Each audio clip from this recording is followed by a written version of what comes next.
우리가 지난주까지 여호와께 향기로운 냄새라는 것으로 분류되는 세 가지 제사를 살펴보았습니다. 번제와 소제와 화목제가 그것이죠. 이 세 가지 제사들은 모두 자원하여 드리는 제사라 그랬어요. 그런데 이제 오늘부터 살펴볼 두 가지 제사는 속죄제와 속건제인데 이것들은 의무적으로 드려야 되는 제사입니다. 왜냐하면 두 제사 모두 어떠한 특정한 범죄가 있을 때 드리는 제사예요. 어떤 특정한 범죄가 분명히 있기 때문에 그것들을 속히 해결하지 않으면 그 죄로 말미암아 진영이 오염되고 죄로 인해서 그 다음에 또한 성소가 오염되기 때문에 하나님의 임재를 막는 위험이 있어요. 그래서 속히 속죄제와 속건제를 통해서 이것을 해결해야만 하는 것이죠. 이 속죄제라는 이름은 이 제사의 목적과 잘 맞습니다. 이 속죄제는 속죄를 위한 제사예요. 어떠한 희생 제물을 드림으로써 그 피의 속죄의 효과를 누리게 되는 것인데 그래서 여러분 이전의 세 가지 제사들은 번제, 소제, 화목제의 제사들은 뭘로 분류가 됐냐면요. 제물의 종류로 분류가 됐어요. 제사가. 그런데 여기에서 이 두 가지 제사에서는 제물의 종류가 아니라 헌제자의 신분에 따라서 분류가 돼요. 네 가지 그룹이 나오는데 대제사장, 온 회중, 그 다음에 족장, 평민 이렇게 신분에 따라서 온 회중은 사실 신분은 아니지만 온 회중도 사실은 이 회중이 대표하는 전체 족장들을 얘기를 하고 있는 것입니다. 이 전체 족장들이 죄를 지었을 때 전체 회중이 다 죄를 짓는 대표성의 원리를 갖거든요. 그래서 이렇게 네 가지 그룹이 각각의 죄를 지었을 때는 그 신분의 중요도에 따라서 이 죄가 부정적인 영향력을 미치는 범위가 달라지게 돼요. 그래서 이 범위에 따라서 어떤 제물의 종류가 또 달라지게 되는 것입니다.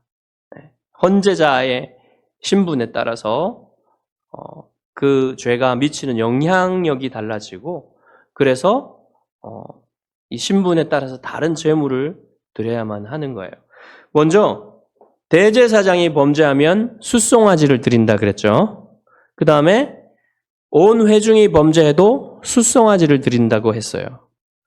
이것으로 보건대 여러분 대제사장이나 온 회중이 범죄했을 경우에는 똑같이 숫송아지를 드린다 그랬잖아요. 그것은 대제사장의 범죄는 온 회중, 그러니까 전체 백성이 다 범죄한 것이랑 마찬가지의 부정적 영향력을 가지고 있다는 사실을 알 수 있는 것입니다. 그리고 세 번째로는 족장의 범죄. 족장의 범죄는 숫염소를 드린다고 했어요. 이게 지금 여러분 숫송아지부터 내려오죠. 가치가. 숫송아지는 제물들에서 가장 최상위 가치를 가진 제물입니다. 그 다음에 족장은 숫염소 한 단계 내려오죠. 그 다음에 평민의 경우에는 암염소나 암양 새끼 이런 것들로 이제 드리게 되는 거예요. 이렇게 신분에 따라서 제물의 종류가 달라지는 겁니다. 그리고 너무 가난해서 암염소나 암양 새끼도 드릴 수 없을 때는 산비둘기나 집비둘기 새끼 2마리를 드리면 되었습니다. 그런데 산비둘기나 집비둘기 새끼도 드릴 수 없을 만큼 가난하면 가족의 하루치 음식의 분량인 10분의 1 에바의 고운 가루 2.2리터 정도 됩니다. 이 고운 가루를 드릴 수도 있었어요. 이로 보건대 여러분 어떻습니까? 하나님께서 이 제사를 드리는 이것으로 인해서 이스라엘 백성의 가정 경제를 파탄으로 이끌거나 그들이 더 가난하게 만들려는 의도가 전혀 없다는 사실을 알 수가 있어요. 여러분, 이단들을 보면요, 그 신도들에게 아주 무리하게 헌신을 요구합니다. 특별히 경제적인 그런 헌금 같은 것들을 아주 무리하게 요구를 해요. 이단이 아니더라도 어떤 교회들이나 단체들은 과격하게 자기의 전체를 다 하나님 앞에 바치라는 뭐 이런 종류의 그런 헌신을 요구하는 단체들, 교회들도 있거든요. 그것은 하나님의 뜻이 아닌 거예요. 하나님이 원하시는 제사는 그런 게 아니고요. 하나님은 상하고 통회하는 심령, 회개하는 마음을 요구하십니다. 속죄 제사에서. 그래서 희생제물이 피를 흘릴 때 헌제자가 참으로 이 하나님께 대한 자기가 하나님을 대적한 것에 대한 슬픈 마음과 아픈 마음 없이 기계적으로 하나님께 그냥 이 제사법에 따라서 제물을 드린다면 하나님이 받으시겠습니까? 안 받으시겠죠. 그러니까 하나님이 원하시는 것은 물질이 아니에요. 하나님에겐 물질이 필요 없어요. 그렇지만 물질로서 드리게 하는 것은 그 물질로서 그 마음이 표현되기 때문입니다. 그런데 그 마음이 없이, 회개하는 마음이 없이, 통회하는 마음이 없이 하나님께 드린다면 그것은 하나님을 인격적인 분으로 대우하지 않는 것이죠. 그런 제사를 어떻게 받으시겠어요? 하나님께서. 다윗은 구약시대에 이 하나님의 마음을, 하나님께서 원하시는 것이 무엇인지를 가장 깊이 이해한 사람인 것 같아요. 여러분, 다윗이 살인죄를 저지르고 간음죄를 저지르고 살인죄를 저지르고 나서 이것을 깊이 깨달았던 것 같습니다. 그래서 시편 51편에서 이렇게 노래했어요. 하나님께서 구하시는 제사는 상한 심령이라. 하나님이여 상하고 통회하는 마음을 주께서 멸시하지 아니하시리이다. 구약시대나 오늘날에나 하나님이 원하시는 것은요, 우리가 하나님 앞에 나아갈 때 하나님은 우리가 회개하는 심령과 상하고 통회하는 심령을 가지고 나오기를 원하세요. 왜냐하면 여러분, 이 하나님을 대적했다는 인식, 하나님께 죄를 짓는다는 건요, 기본적으로 하나님을 대적하는 거예요. 왜 그러냐면 죄라는 것은 모두 하나님을 대항하는 것이거든요. 하나님의 뜻을 무시하거나 적극적으로 대항하거나 소극적으로 대항하거나 그 차이일 뿐이지 죄는 모두 하나님께 대항하는 것입니다. 그것을 인식한 사람의 마음속에는, 신자의 마음속에는 내가 하나님의 마음을 아프게 했다는 사실 때문에 자신의 마음도 아플 수밖에 없어요. 그 마음을 하나님이 요구하시는 것입니다. 그 마음을 가지고 나아갈 때 하나님은 그를 용서하시고 그를 받으시고 그의 예배를 받아주시는 것이죠. 오늘날에는 이 희생제물, 속죄제물을 가지고 나가지 않아도 되죠. 다만 예수 그리스도께서 우리의 속죄제물 되셨다는 사실을 믿고 의지하는 마음으로 하나님 앞에 예배할 수 있는 거예요. 우리가 그것이 다를 뿐이지 상하고 통회하는 심령으로 하나님 앞에 나아가야 한다는 것은 마찬가지입니다. 왜냐하면 오늘날에도 우리들은 죄인이기 때문에 그래요. 우리는 법정적으로 하나님 앞에서 의롭다 여김 받은 의인들이지만 여전히 죄의 오염이 우리의 영혼 안에 가득하기 때문에 여전히 죄를 짓고 살고 있습니다. 그래서 하나님 앞에 늘 나올 때는 회개하는 심령, 상하고 통회하는 심령을 가지고 나와야 되는 거예요. 자, 그 다음에 오늘 본문에 보시면 속죄제를 드려야 되는 일반적인 상황이 제시되어 있습니다. 4장 2절에 보시면 여호와의 계명 중 하나라도 그릇 범했을 때, 그렇게 말하죠.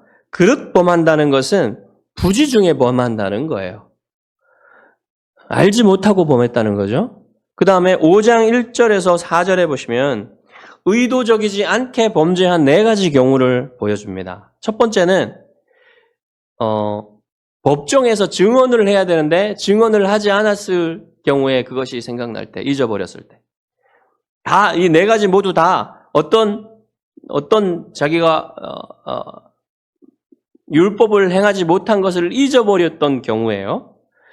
그런 예를 들면 이거 첫 번째 것은 누가 저주하는 것을 봤는데 그것을 법정에서 증언하지 않았을 때, 이럴 때 속죄제를 드려야 되고요. 두 번째와 세 번째는 동물의 사체나 사람의 부정한 사람에게 닿았을 때 그때는 정결 예식을 통해서 정결해 줘야 됩니다. 의식적으로. 그런데 그것을 하지 않고 지나갔다는 것을 깨닫게 되었을 때 그때 또 속죄제를 드려야 된다는 거예요. 네 번째는 맹세를 했는데 그 맹세를 지키지 않았을 때, 그것이 생각날 때 그 양심의 가책을 가지고 하나님 앞에 이 속죄제물을 가지고 가서 하나님 앞에 자신의 이러이러한 죄를 지었습니다 고백하고 그 다음에 속죄의 제사를 드릴 때 하나님은 그의 죄 때문에 이제 오염된 성소와 진영을 이렇게 정결하게 하시는 그 방법으로 이 속죄제를 주셨고요. 또 그 자신의 죄도 속하여서 그가 하나님과 교제할 수 있는, 하나님을 섬길 수 있는 그러한 속죄가 된다는 그런 말씀입니다. 자, 이렇게 속죄제를 드려야 되는데 범죄를 하였음에도 불구하고 속죄제를 속히 드리지 않으면 어떻게 되겠습니까? 하나님의 임재를 상실하게 될 위험에 처하게 되겠죠. 그렇기 때문에 속히 이 속죄제를 통해서 정결하게 되어야만 해요. 그런데 여러분 평민의 경우에는 성막들까지 들어갈 수 있죠. 그래서 성막들을 오염시킵니다. 평민의 죄는. 그리고 족장들도 마찬가지고요. 그렇지만 족장들은 그 지파 전체의 대표이기 때문에 지파 전체를 오염시키는 영향력이 있어요. 그 다음에 제사장은 성소를 오염시키고 대제사장은 지성소를 오염시키겠죠. 그렇기 때문에 대제사장의 그 죄는요, 지성소를 오염시키기 때문에 전체 백성을 오염시키는 영향력을 가지고 있습니다. 이것을 뒤집어 보시면 대제사장이 1년에 한 번씩 대속죄일에 속죄 제물의 피를 가지고 속죄소에 가서, 지성소에 가서 그 속죄소 위에 피를 뿌리면 1년 동안에 온 백성의 죄를 속하는 효과를 가지게 돼요. 이것은 무엇을 예표하냐면 그리스도께서 흠 없는 자신의 피를 들이심으로써, 영원한 가치가 있는 자신의 피를 들이심으로써 영원히 우리의 죄를 속죄하시는 그러한 효과가 있다는 사실을 예표하는 것입니다. 속죄제를 드리는 경우들을 제가 말씀드렸죠. 이 속죄제를 드려야 되는데 이 속죄제가 다른 제사들과 확연히 구분되는 특징이 있어요. 다른 제사들과 확연히 구분되는 특징은 뭐냐면 피를 처리하는 방식입니다. 3절에 보시면 기름 부음을 받은 제사장이라고 했어요. 기름 부음을 받은 제사장은 누구를 지칭하냐면 대제사장을 지칭합니다. 이 대제사장이나 온 회중이 범죄했을 때는, 그럴 때는 이 속죄제의 피를 어떻게 처리하냐면 먼저 성소와 지성소 사이에 있는 이 휘장에 7번 피를 뿌려요.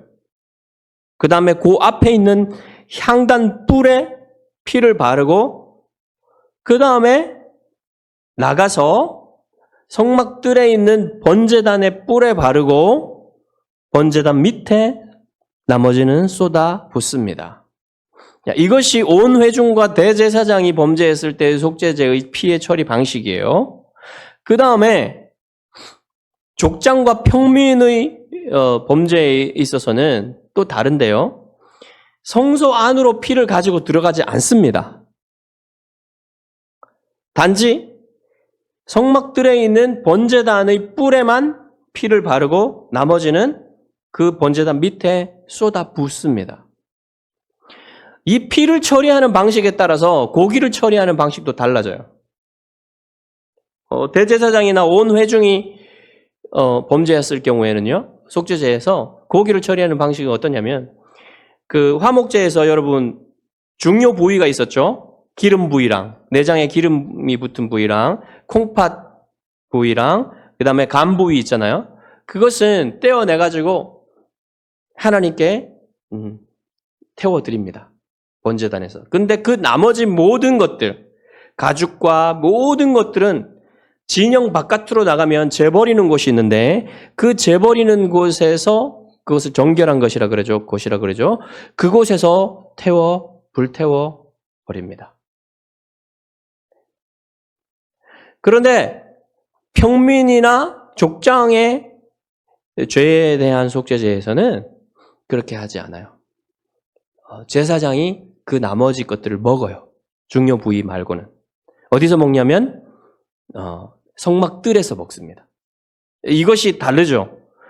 이것도 다 피의 처리 방식에 따라 나오는 그런 고기의 처리 방식이기 때문에 가장 중요한 것은 뭐냐면 피를 처리하는 방식이에요. 자, 이렇게 여러분 피를 처리하는 방식이 다른 것이 중요한 속죄제의 의미를 우리에게 보여주고 있는 거예요. 레위기 17장 11절에 보시면요. 육체의 생명이 피에 있음이라. 내가 이 피를 너희에게 주어 제단에 뿌려 너희의 생명을 위하여 속죄하게 하였나니 생명이 피에 있으므로 피가 죄를 속하느니라 그랬어요. 생명이 피에 있기 때문에 피가 죄를 속한다 그랬죠. 신분에 따라 피를 처리하는 방식이 달랐다는 것은 대제사장하고 평민하고 그 사람들의 가치가 달랐다는 얘기가 아니에요. 뭐가 다르겠습니까? 그 사람들의 죄가 미치는 영향력이 다르다는 것을 얘기하는 거예요. 그렇기 때문에 그 영향력을 부정하게 만드는 그 영향력을 속죄하기 위해서, 정결하게 하기 위해서 피의 처리가 달랐다는 말입니다. 그러면 여러분, 족장들의 죄는 그 지파의 전체에 영향을 미치고, 가문의 지도자에는 가문 전체에 영향을 미치고, 평민 한 사람은 그 가정에 영향을 미치겠죠. 그렇기 때문에 그에 따른 피의 처리를 하게 된다는 것입니다. 자, 아까 말씀드렸지만, 대제사장이 대속죄일에 한번 지성소에 들어가서 속죄소 위에 피를 뿌리는 것은 모든 백성의 죄를 1년 동안 속하는 그런 의미가 있었던 거예요. 이것은 예수 그리스도께서 우리의 죄를 영단번에 해결하시는다는 사실, 속죄하신다는 사실을 예표하는 것이라 그랬습니다. 자, 이제 히브리서 9장을 한번 펴보겠습니다. 히브리서 9장 가보시겠습니다. 이제 히브리서를 몇 군데 읽을 거예요. 여러분 같이 읽으면서 이 속죄제의 의미가 무엇인지 신약적으로 들어가 보도록 하겠습니다. 자, 히브리서 기자는 이렇게 증언합니다. 히브리서 9장 12절에서 14절 보십시오.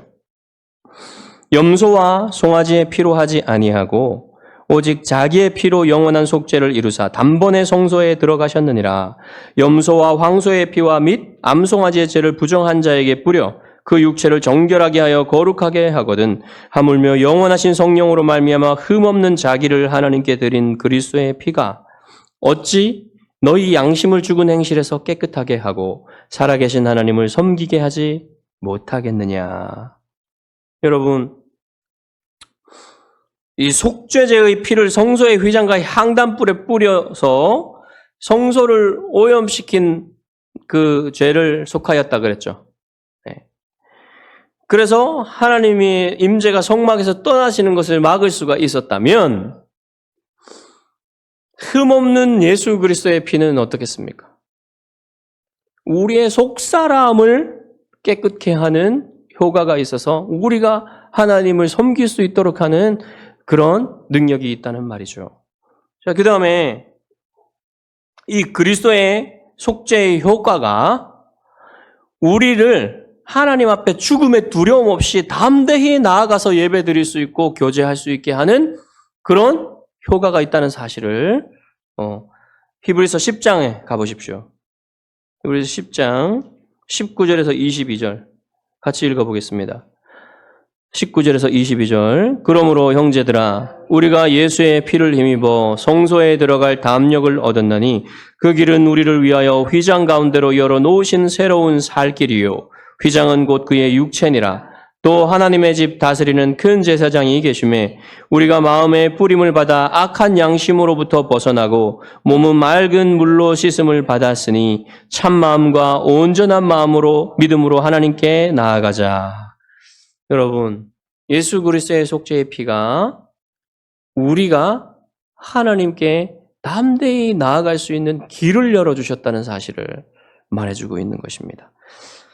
자, 이 속죄제와 그리스도의 연관성이 피에만 있는 게 아니고요. 고기를 처리하는 방식에도 있다는 사실을 또 알아야 됩니다. 고기를 어디에서 어디에서 태웠다 그랬어요? 대제사장과 온 회중의 죄에 있어서는 진영 밖에 재버리는 곳에서 태웠다 그랬죠. 그것은 무엇을 의미할까요? 히브리서 13장 10절에서 16절 가보겠습니다. 히브리서 13장 10절에서 16절 같이 읽어보겠습니다. 우리에게 제단이 있는데 장막에서 섬기는 자들은 그 제단에서 먹을 권한이 없나니 이는 죄를 위한 짐승의 피는 대제사장이 가지고 성소에 들어가고 그 육체는 영문 밖에서 불사름이라. 그러므로 예수도 자기 피로써 백성을 거룩하게 하려고 성문 밖에서 고난을 받으셨느니라. 뭐라고 합니까? 여러분, 예수님이 예루살렘의 밖으로 비아 돌로로사 그 길을 걸어서 이제 그 골고다 언덕으로 가셨잖아요. 그것은 성문 밖입니다. 그렇듯이 이 대제사장과 온 회중의 죄에 있어서는 속죄제에 있어서는 이 고기들을 나머지 고기들을요 어디로 가지고 간다 그랬어요? 진영 밖으로 가져간다 그랬죠. 이것이 연결이 있다는 거예요. 예수 그리스도의 십자가와 연결이 있다는 것입니다. 자, 그래서 어떻게 해야 된다 그럽니까? 우리가 13절부터 같이 읽어보겠습니다. 그런즉 우리도 그의 치욕을 짊어지고 영문 밖으로 그에게 나아가자. 우리가 여기에는 영구한 도성이 없으므로 장차 올 것을 찾나니 그러므로 우리는 예수로 말미암아 항상 찬송의 제사를 하나님께 드리자. 이는 그 이름을 증언하는 입술의 열매니라. 오직 선을 행함과 서로 나누어 주기를 잊지 말라. 하나님은 이 같은 제사를 기뻐하시느니라. 아멘.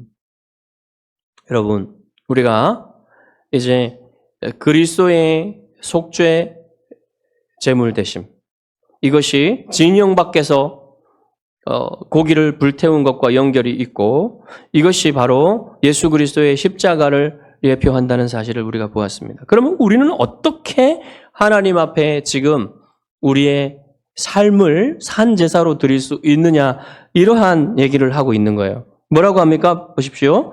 그런즉 우리도 그의 치욕을 짊어지고 13절 영문 밖으로 그에게 나아가자. 우리도 우리의 속죄를 위해서 십자가를 질 수는 없지만 우리도 무엇인가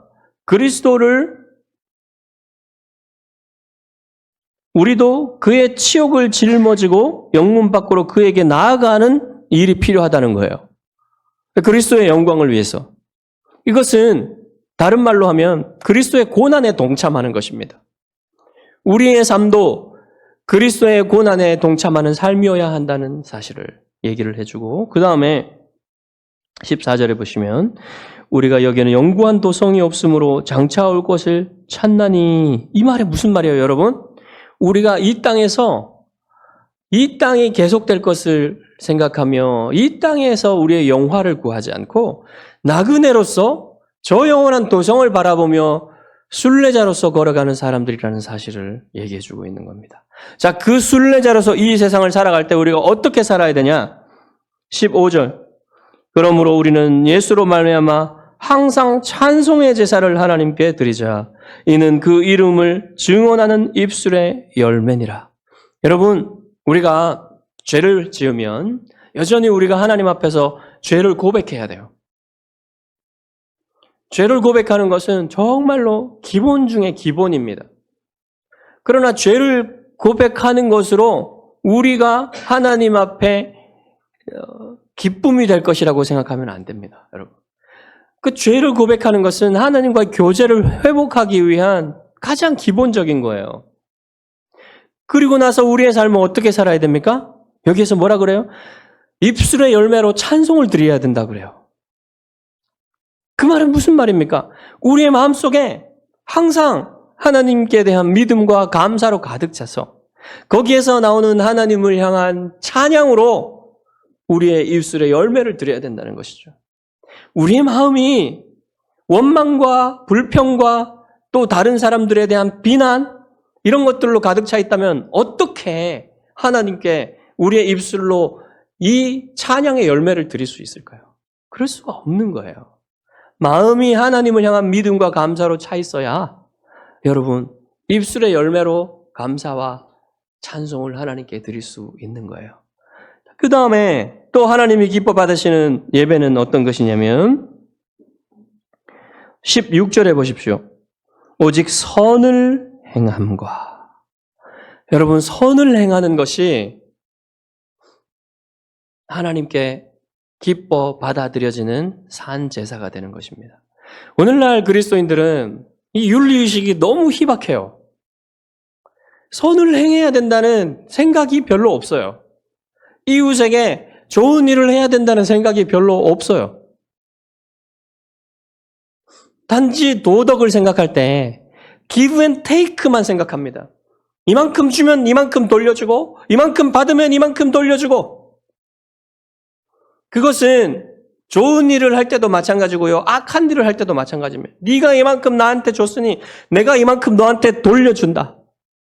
이런 생각으로 그리스도인들도 살아가는 거예요. 그렇지가 않습니다. 우리는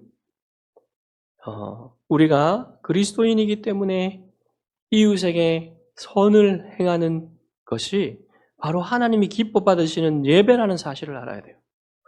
이것은 다른 사람들과의 관계뿐이 아닙니다. 이렇게 하는 것은 하나님과의 관계에서 오는 거예요. 하나님을 기쁘시게 하기 위해서 그렇게 사는 것입니다. 그리스도인들은. 자, 그 다음에 마지막으로 서로 나누어 주기를 잊지 말라. 여러분, 우리가 서로 나누는 것이 하나님께 드리는 예배라는 사실을 알아야 돼요. 특별히 더 여러분이 생각하셔야 될 것은 가난한 이웃에게 나누어 주는 것. 이것이 너무너무 중요합니다. 여러분, 경건한 그리스도인들은 가난한 이웃을 돕는 것을 정말로 하나님의 뜻이라고 여기며 그것을 마치 자신을 하나님 앞에 드리는 것처럼 그렇게 살았어요. 과거의 그리스도인들은. 오늘날 복지 사회가 잘 되어 있는 우리 사회 같은 경우에는 참 이런 것들이 의미를 잃어버릴 가능성이 너무나 많습니다. 하지만 여러분 가난한 또 필요가 있는 사람들에게 자기의 삶을 나누어 주는 것은 하나님이 너무너무 기뻐하시는 일이에요. 그런 것들을 여러분 늘 깨달으면서 여러분의 주위에 어떤 도움의 필요가 있는 사람들을 늘 살피십시오. 그것은 여러분이 하나님을 기쁘시게 하는 아주 중요한 길입니다. 바로 오늘날 우리가 드려야 되는 제사. 오늘날 우리가 하나님을 기쁘시게 하는 산 제물이 되는 방법이 바로 오늘 여기에 나와 있는 거예요. 여러분이 예수 그리스도 안에서 이미 구원을 받은 사람이기 때문에 여러분이 어떤 것을 드림으로써 선행을 행함으로써 여러분이 구원받는 건 아닙니다. 그런 것으로 하는 게 아니에요. 우리가 선을 행하고 나누는 삶, 그리스도의 고난에 동참하는 삶, 우리의 입술의 열매로 하나님을 찬양하는 삶을 살 때 그것은 무엇이냐면 영원히 갚을 수 없는 하나님의 은혜에 빚을 진 우리 자신의 그러한 받은 은혜를 기억하면서